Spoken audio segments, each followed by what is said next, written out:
Alright, welcome back. This is video 2 of Unplayable Garbage. I'm Fakar.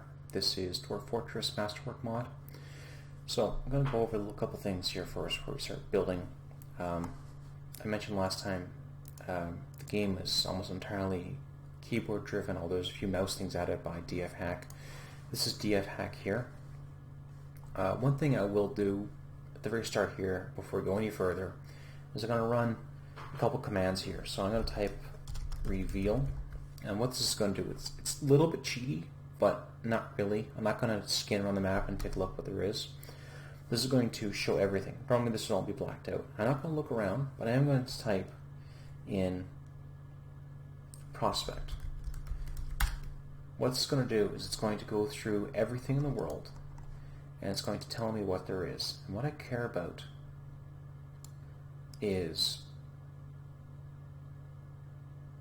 going to be right here, ores. So we have a lot of native gold, a lot of galena, a lot of garanite, sphalerite, silver, copper, hematite, native aluminum, bismuthite. So hematite is an iron ore. That's important. There's a good amount, but not an insane amount. Lots of gold. So making lots of things out of gold in this game. The hematite is actually pretty close to the surface. We can see it's between Z level 147 and 151. Currently we're at 154, so it's only a couple levels below where we are at. And let's see what other materials. Alright. Okay, marble. Lots of marble. Some marble's good. Marble's a fluxstone. We'll need marble to be able to convert that iron ore into steel. So I'm going to type unreveal, and that's going to make everything hidden again. So I don't know where everything is. I do know that there is iron ores there, so I can make steel. So that means that I won't have to go forever looking and hoping to find it. I know that there is iron ores on this map. There's also fluxstone, so I won't rely on traders. I won't just not have it. So good. I'm going to also put another command here. I'm going to type in workflow enable, and that's going to enable the workflow plugin. We'll get into that in a little bit, but I just want to make sure it's running. So I'm also going to bring up Dwarf Therapist. So I'm going to connect Dwarf Fortress. These are my 7 dwarves. So one thing I'm going to do here now is I've gone and I've grabbed all of the names from Unplayable Garbage, and we're going to name some of our dwarves. So, just going alphabetical order here. Your name shall be Buck Holiday, Dread, Car,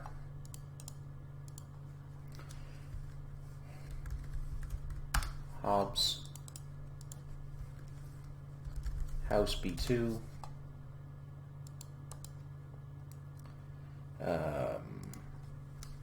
Jane Rotten. I'm hoping that's a Full Metal Jacket reference. And Jay Felden. I'm going to commit. Alright, all the 7 dwarves have been named. The first 7 guys have been named off this. I'm just going to put a little break there. Oop.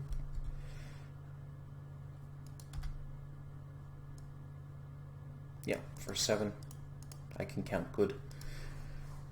We have a couple more people in the Unplayable Garbage suggester list, or in the book club, whatever you want to call it, to go. So these remaining 6 will hopefully all be named in the next migration wave. One thing I'm going to do, as I mentioned during the embark, is that I'm going to assign, I'm not going to train them, they're all going to get training on the job. I'm going to assign the roles of their skills based on how good they are at them. And if you sort by different skills, if you click on them, it'll resort them by what the most applicable at. It's a combination of what they're good at and how much skill they have in that. So let's see, we've got Hobbs here is 63% good at being a miner. This is maximum skill of 100 to 0. So anything above 50 is actually quite good. So Hobbs and J. Fielding are going to be 2 miners. We're going to want a carpenter, so Buck Holiday is going to be a carpenter. I also want to make you a woodcutter because typically you're going to cut wood until you have enough, and then you're going to go and turn that wood into stuff. When you're on wood, you're going to go cut it. We're going to want a mason. So, well, it looks like I'm a mason, and I am 59% at it. Not going to worry about stone crafting and stone detailing just yet. Not going to worry about any of the animal stuff. I'm not going to worry about the doctoring, although everyone is defaulted to feed and recover wounded. We're going to want a farmer probably, so Jane Rottencrotch will be a farmer. We're also going to need, let's just maximize this here now. Let's see, don't need these items. Oh, looks like you're also going to be plant gardening and processing, and milking, and you know what? You're probably also going to be, I'll turn this off for now. Probably also going to be our cook. Oh no. You're going to be our brewer. And I'm going to be our cook. No. Dread will be your cook. How good am I? Yeah, no. Dread will be the cook. Not going to worry about fishing. Not going to have to worry about armor smithing, weapon smithing just yet. We're ways off from that. Let's see here now. Okay. For a little bit's going to be needed, I'll be the architect. We're going to need someone making mechanics, so it'll be not me. Dread. Well, it looks like House B2. Looks like you're not very good at most things. Let's see what you would be good at. No.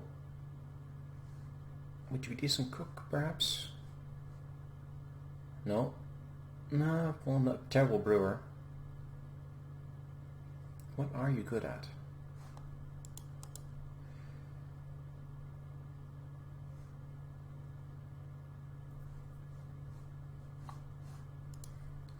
Let's see what your attributes are. You have good strength, good toughness, good analytical ability, good focus, great memory. Okay, so you're probably going to be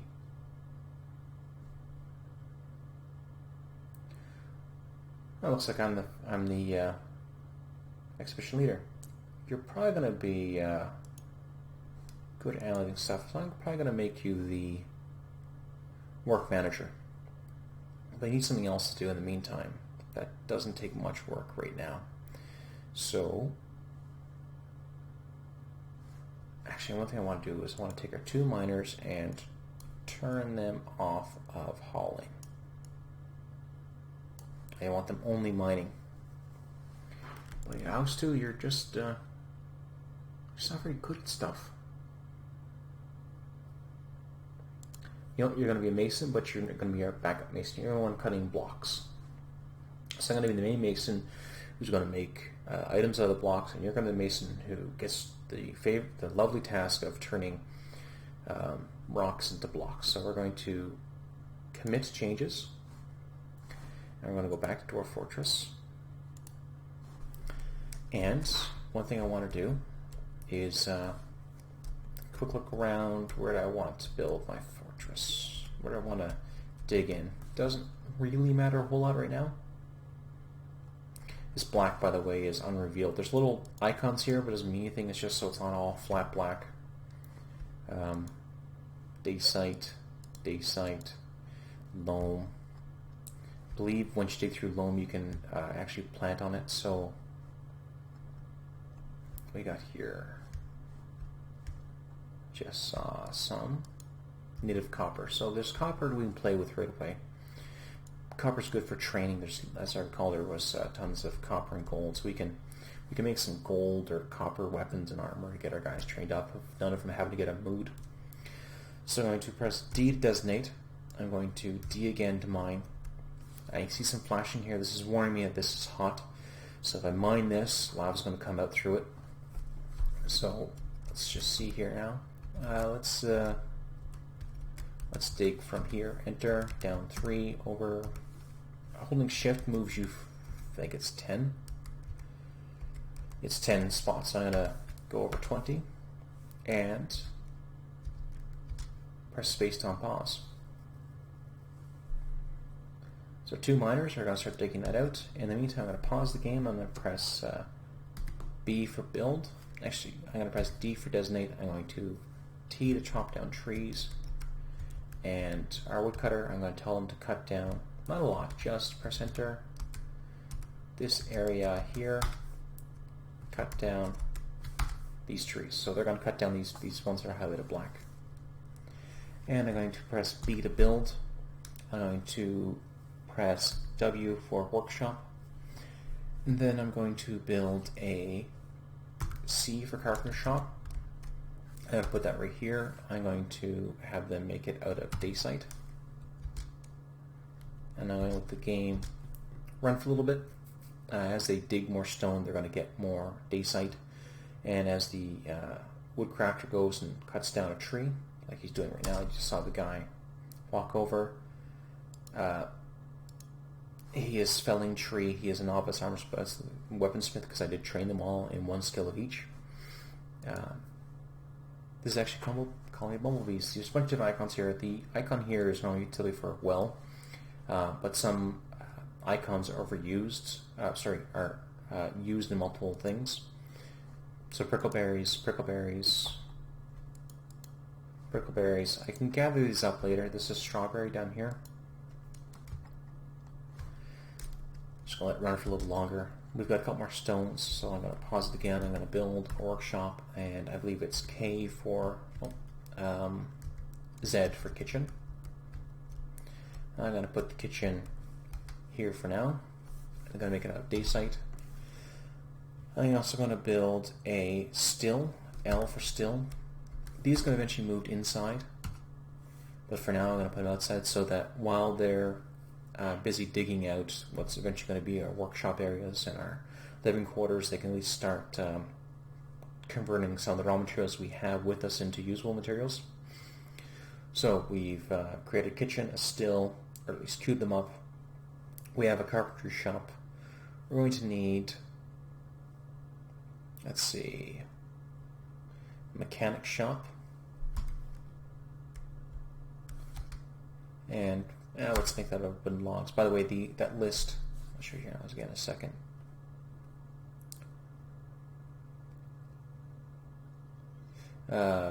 Mason shop M. So that lists right here, and we place it. Dacite, rough. These are materials you can use. You can do plus or minus, go through them. We need 1. Sorry, we have 0 selected. The distance, how far away it is, so it sorts by closest first. And that's it for now. That should get everyone moving.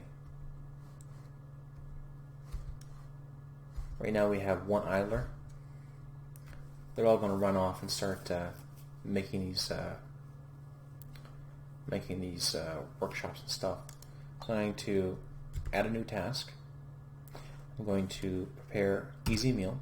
I'm going to repeat, and I believe it's Alt-W for workflow constraints. Last video I typed in workflow enable, so Alt-W brings up the workflow constraints or the workflow item. So capital A, I'm going to make, let's see, biscuits of any material. Actually, I'm going to X to delete that. Yes. I'm going to press escape. I'm going to try that again. Alt-W, add a limit. I'm going to shift enter to change it. Instead of biscuits, I'm going to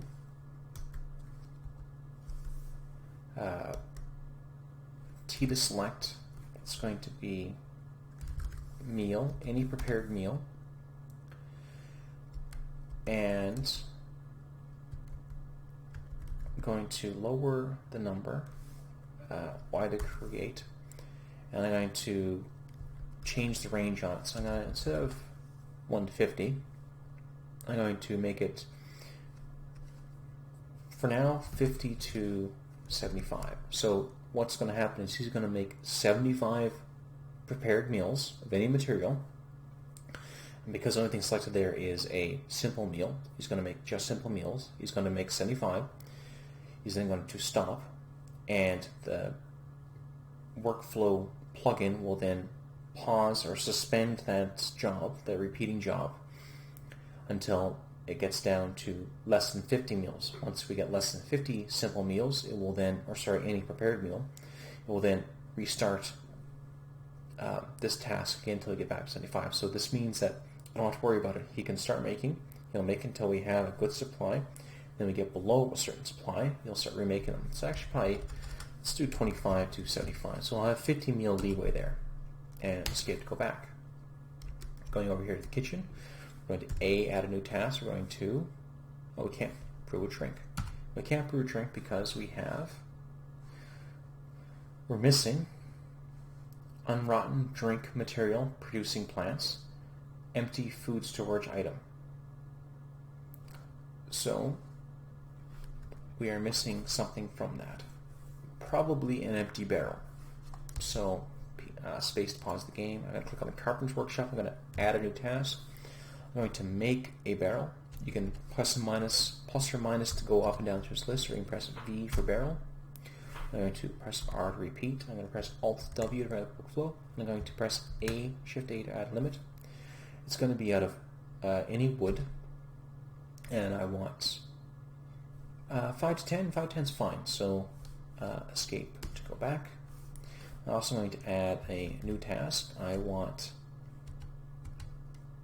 buckets. I'm going to want, again, R for repeat, Alt-W to bring up workflow, Shift-A to add limit, any wood, and I'm going to Shift-R for range. I'm going to change that from 5 to 10. I'm going to change that from 5 to 10 to 2 to 5. 1 to 5. So he's going to make up to 5. Again, stop. Once he gets down to 1 or less than 1, he's going to start making more buckets. So escape to go back. A for new task. I also want, let's see, cabinets, bins. Bins are nice. Wooden bins. I'm going to, again, repeat. Alt-W, add any wood. 5 to 10 is fine. So what this is actually going to do is going to add wooden bins. Now, bins and buckets and barrels, it's only going to count them as being available for use when they are actually not being used, when there's nothing in them. As soon as they have something in the barrels, buckets, and bins, they change from a bucket, barrel, and a bin, wooden, to a fish barrel, or a drink barrel, or a dwarven rum barrel, or a gem bin, or a leather bin. So they actually change what they are, and this will then prompt workflow to start making more if needed.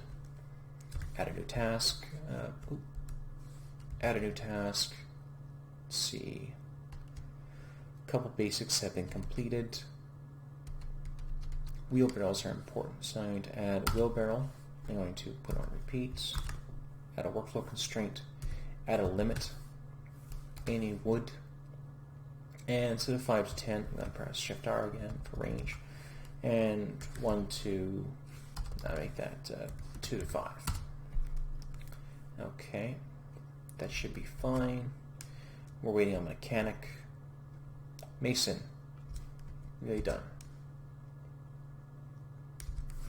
Alright, we see right here that we've struck raw crystal. We can hit A for announcements, so we have one announcement. We've struck raw crystal. We can press Z to zoom to it, and it'll bring us right there.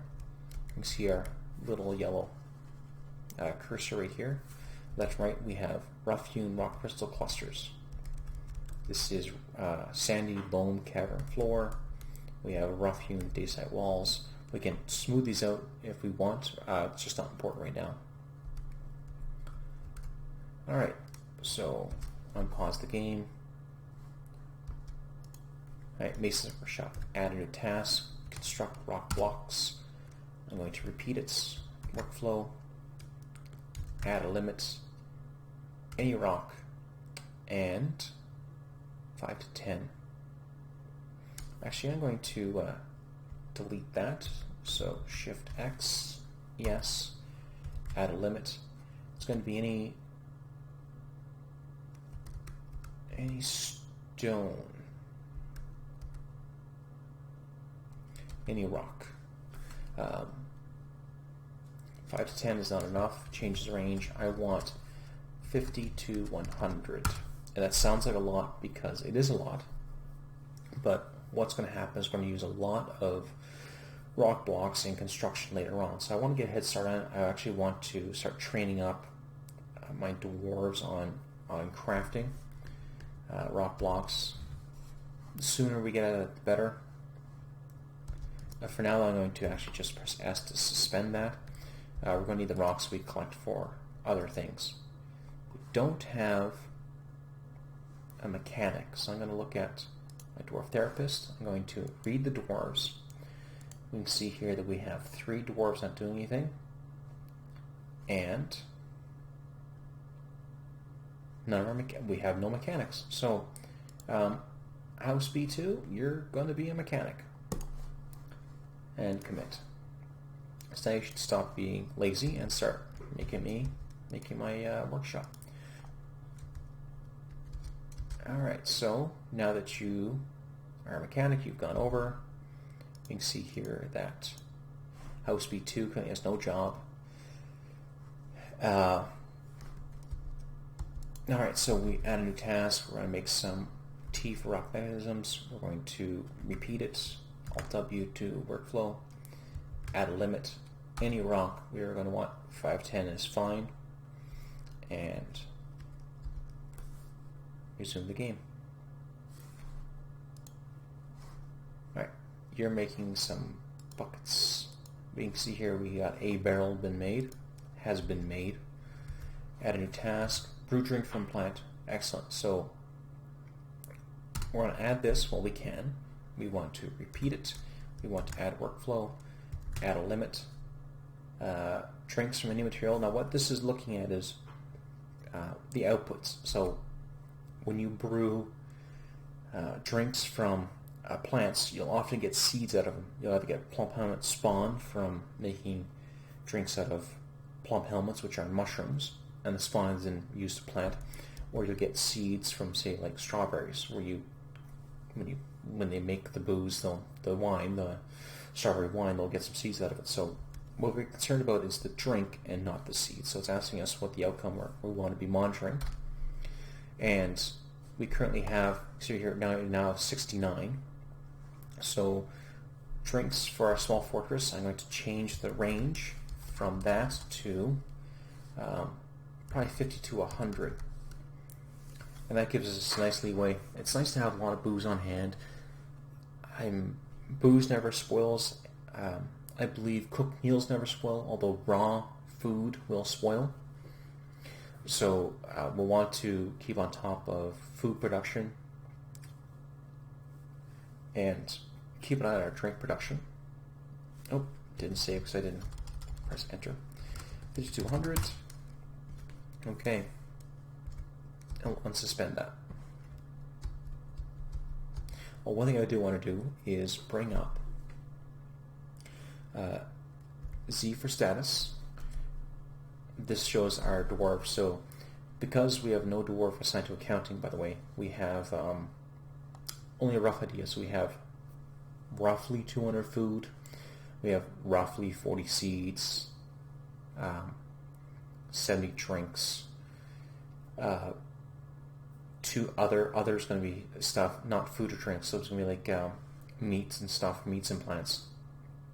Oh, sorry, drinks. Unsure. Prepared meals, I believe, actually. 30 meats, roughly, give or take, 10 digit, basically, 40 fish, plants. What happens is dwarves are, until you have a broker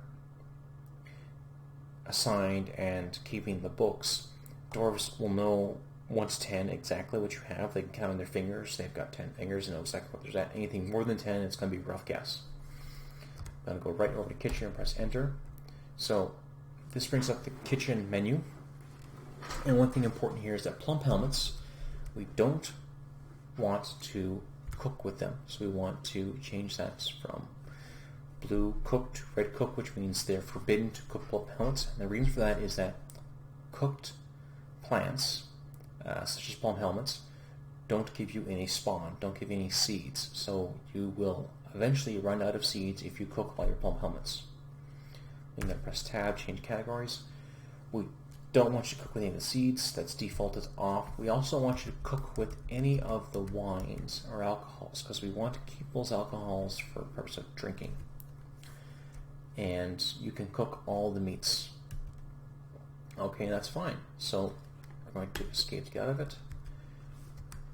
We're going to look at our stones. This tells us an overview of stones in the game.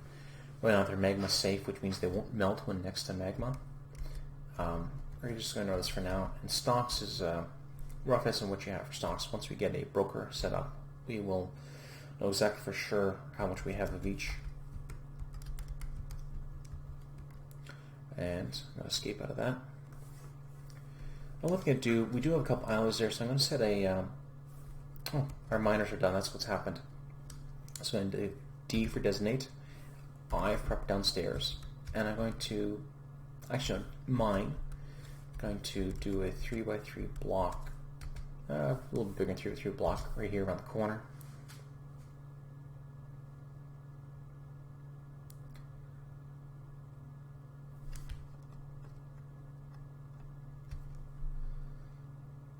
Okay, and I'm going to designate I for up down here, 3x3, and I'm going to tell them to undesignate this little piece here in the center. That's just a preference. They're going to keep mining. You can designate a lot more than this. I just want to do a little bit at a time here. Oh, it's got an announcement. So we have an animal has grown to be a straight doe rabbit. Looks like I may have accidentally selected not fully grown rabbits instead of adult rabbits, so they were juveniles. So this is resuming production of blocks. This is workflow working. Stop production of drinks because we have lots of alcohol apparently. Our alcohol has stopped brewing because they ran out of empty storage item, and we have struck native copper. And native copper is going to be right there. So I'm going to designate I here to here. I'm going to go down probably about 10 levels, enter, X to undesignate, enter. I'm going to up 10 levels. You can go above it, it doesn't really matter. What's going to happen is it's going to keep digging out those levels. So by the way, the flashing means that a dwarf has been assigned to that task and he's going to either do it or is currently doing it. You see the dwarves are there. When you see them flashing like that, there's 2 units on the same tile when they do that little spinning of the forward slashes and back slashes. And they're going to keep digging through there. Okay, we're still in the announcements they cannot brew drinks because there's no barrels. Our woodcrafter is making barrels, buckets, and bins. Oh, announcement. So Jay Feldman became a miner, so he's better at mining than he was anything else. Now he's a miner.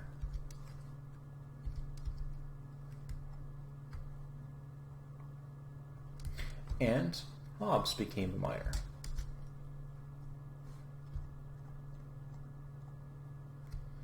Alright, so we have basalt.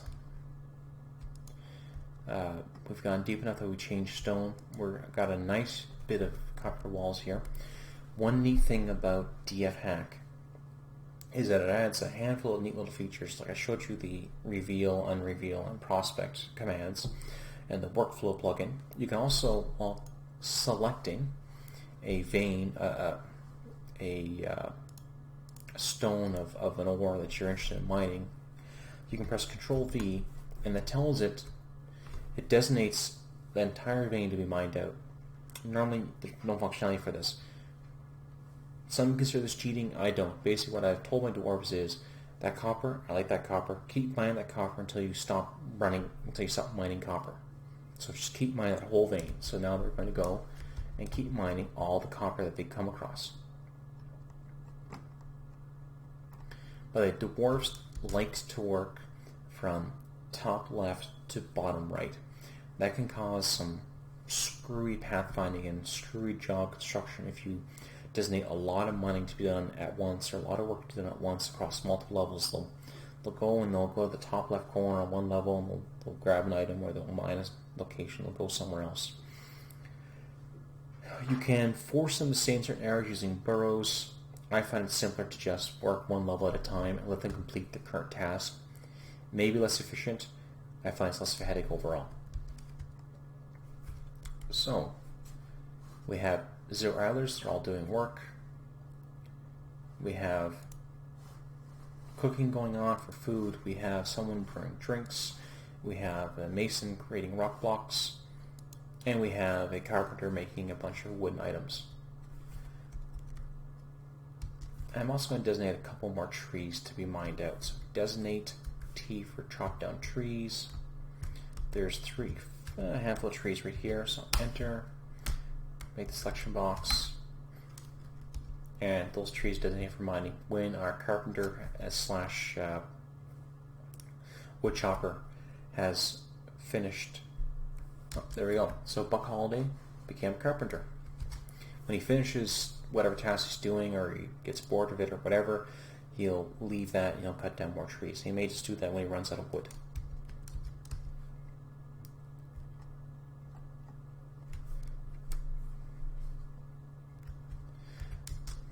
So what's happening, even though every one of these stones here is a copper vein, part of the copper vein, they're not getting copper every single time. Only these little spots right here are copper nuggets, so we're actually getting copper out of it. I'm not sure what determines that, whether it's mining skill or just randomness.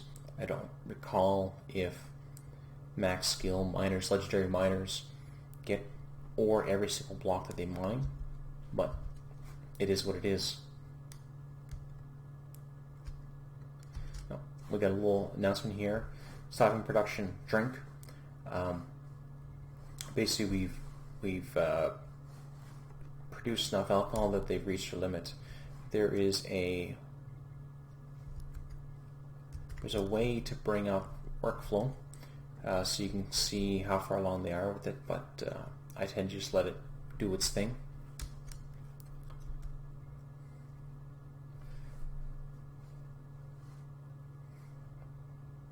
Once we get inside, I'm going to make a designated area for production to happen, and I set up some stockpiles that are going to feed those workshops to cut down on how much time the actual crafts dwarves spend traveling and hauling raw materials. So, for example, with this mason's workshop here, I'm going to have a stockpile surrounding it for stone feeding into that workshop, so that the mason only has to go from right here to right here to get the stone he needs to make the blocks or to make whatever item he's going to make. And other dwarves who are not good at mining or who are not good at anything, one dwarf in particular comes to mind in our current group, will spend their time hauling items that other people can then use to stockpiles around them. Or even just dwarves that had nothing else to do because what they're good at is not required at the moment. We currently have one idler, and it looks like they actually have nothing to do.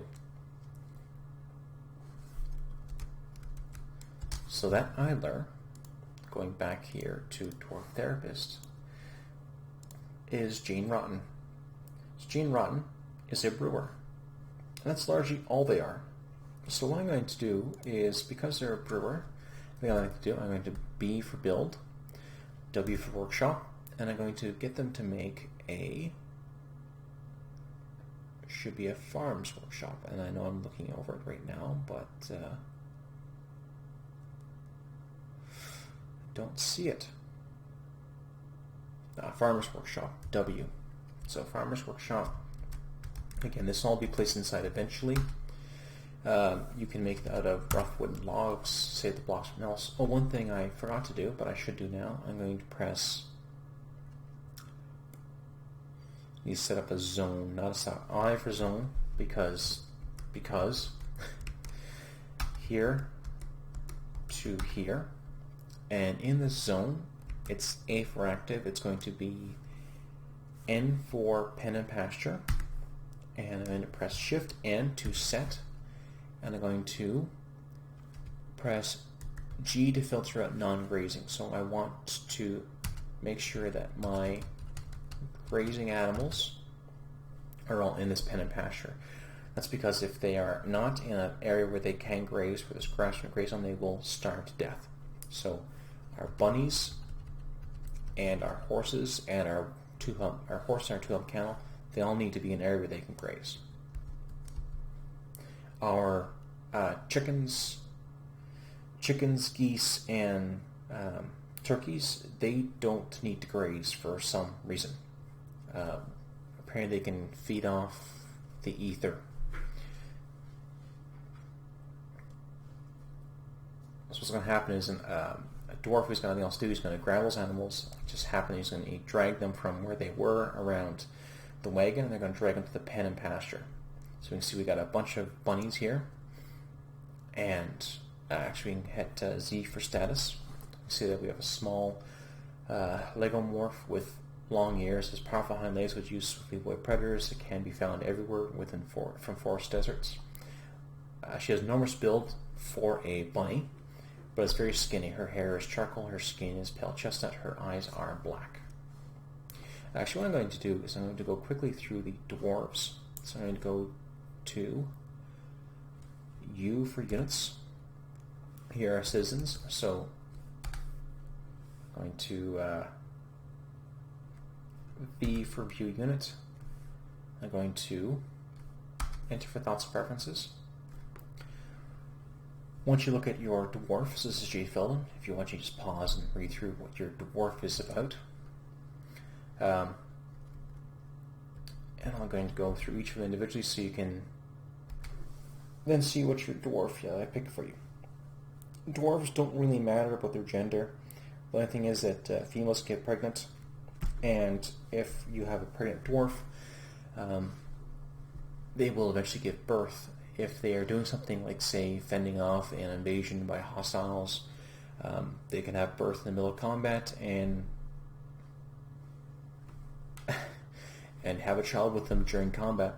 If it's an infant, and they're nursing it, they could easily run out to combat or being underground mining and run into hazards underground and have the baby with them. That can be bad news for both parties involved. So there's no real difference practically between male and female dwarves, except the fact that females get pregnant. That is one way to increase populations, having kids, although they take a long time to grow up. They become less useless when they hit about 7 or 8. They start doing simple tasks, and I think it's around 12 or 15 they start actually becoming full-on dwarves. They can do all the tasks that what we consider adults would do. Like I said, I'm just going to go through these 3 dwarves. So if you're interested in what your dwarf is about, this one's currently mine. You can read a little bit about it. So I've got, apparently, my dwarf's female. I'm susceptible to disease and flimsy and unquestionably weak. Fantastic. I have meager kinesthetic stance, poor empathy, and little difficulty with words. That seems fitting right now. But I have great musical sense, great creativity, great memory, and good spatial sense, and the ability to focus. And I never forget true loyalty, apparently. So I also have House B2. You have atrocious spatial sense, and this probably is largely what's causing you to be not good at a lot of tasks. You dislike cooperation.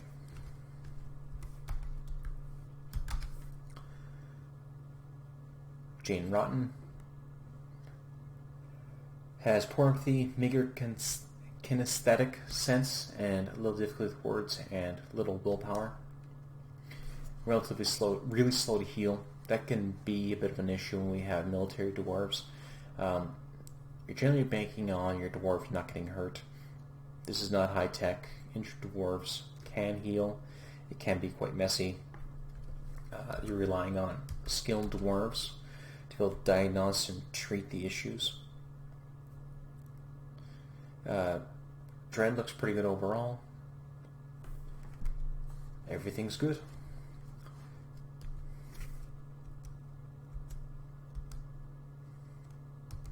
We also see our pets and livestock here. So, interesting, cats will adopt their dwarves as opposed to the dwarves adopting the cats. Just a unique thing about the game.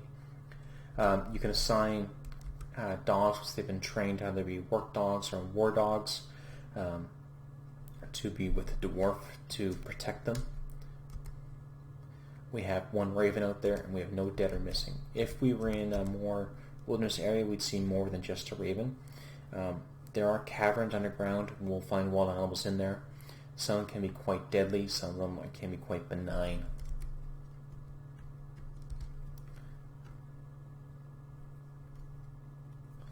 So once we get a little bit more done with the mining of the copper, I'm going to start designating a few areas to be mined out.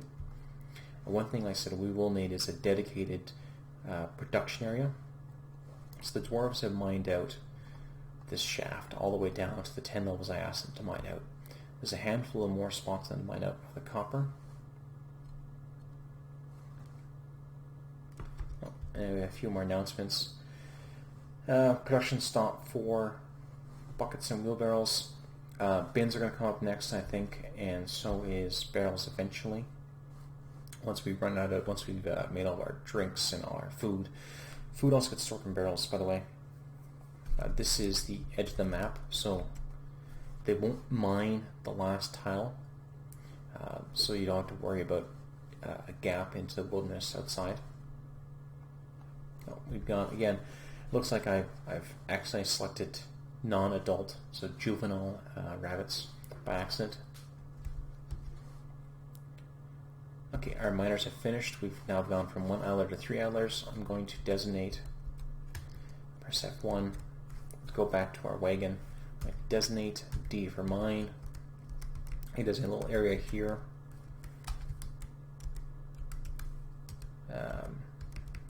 This large. This is where we're going to have most of our workshops inside. So I'm going to dismantle. I'm going to make new workshops in that area and set up stockpiles around them. And once they're set up and I've transferred over all the jobs, and workflow will keep managing them. The workflow profiles I've created are fortress wide, but you will need every individual workshop set what production you want to happen there. There might be a reason why you only want, for example, barrels being made at one of your carpenter shops, and the other carpenter shop you want just bins. Maybe you only have one, you want all tasks done there. You have two, and you want 2 dwarves doing all the tasks all the time. Cinnabar, again, I believe Cinnabar is mercury. And we have rough citrines. Citrines are just a gem that can be used. You can add decorative gems to the things you make, increasing their value. There we go, stock production wooden bins. So we've created enough wooden bins. Bins are used in your stockpiles to increase how much storage you can have in a limited area. Otherwise, things get spread over a large area. You have basically see our dwarves are just, mining dwarves just run off there. They both have these down brown and down blue arrows on them. Sorry, one is down blue and down brown. One is just down brown. What that means is that they're both hungry, and this one is thirsty. So Hobbs is hungry and thirsty, and he's going to take a drink. You can also see his status, his thoughts.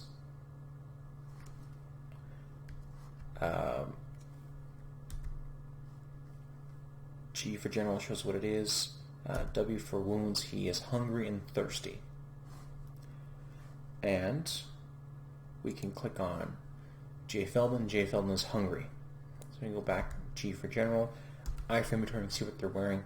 So they have a coating of J. Feldon's whip felt. So I'm not sure what that is. What is that?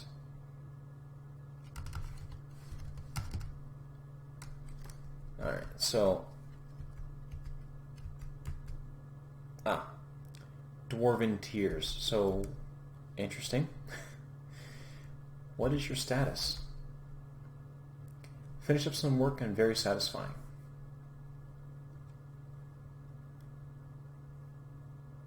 Why were you crying?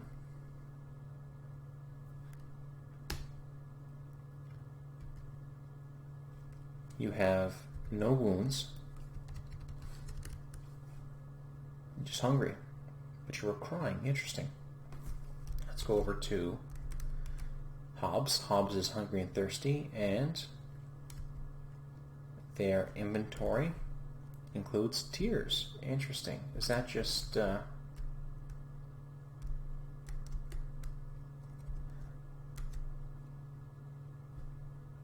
Is that just because your eyes are not drying out? What else we got here? Dread. Dread, you have no tears. That's interesting. Maybe because you're working underground and there's a lot of dust around. The game actually handles a lot of complex things you wouldn't expect it to be doing, like making sure your eyes are damp. You have dwarf tears, left and right eye on Buck Holiday here. Never really paid attention to that before. Maybe it was always there and I just never noticed it. During combat you can see stuff like splatterings of blood and vomit and food, and if it's raining they'll be covered in rainwater. If it's if they've been sweating because it's hot, then they'll be covered in sweat. So the dwarves done it, they've gone and eaten and drinking. What happened here earlier?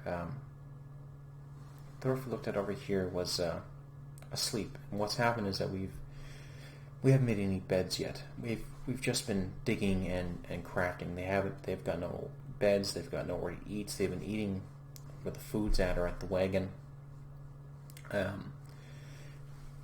going to need in short order a proper set of living quarters. So we're going to want rooms with furniture for all of our dwarves, and a dining room for them to be able to eat together, and when they're not doing anything, to be able to meet together and spend time interacting with each other to improve their mood. But I'm going to pause it for right now. I'll see you in the next one.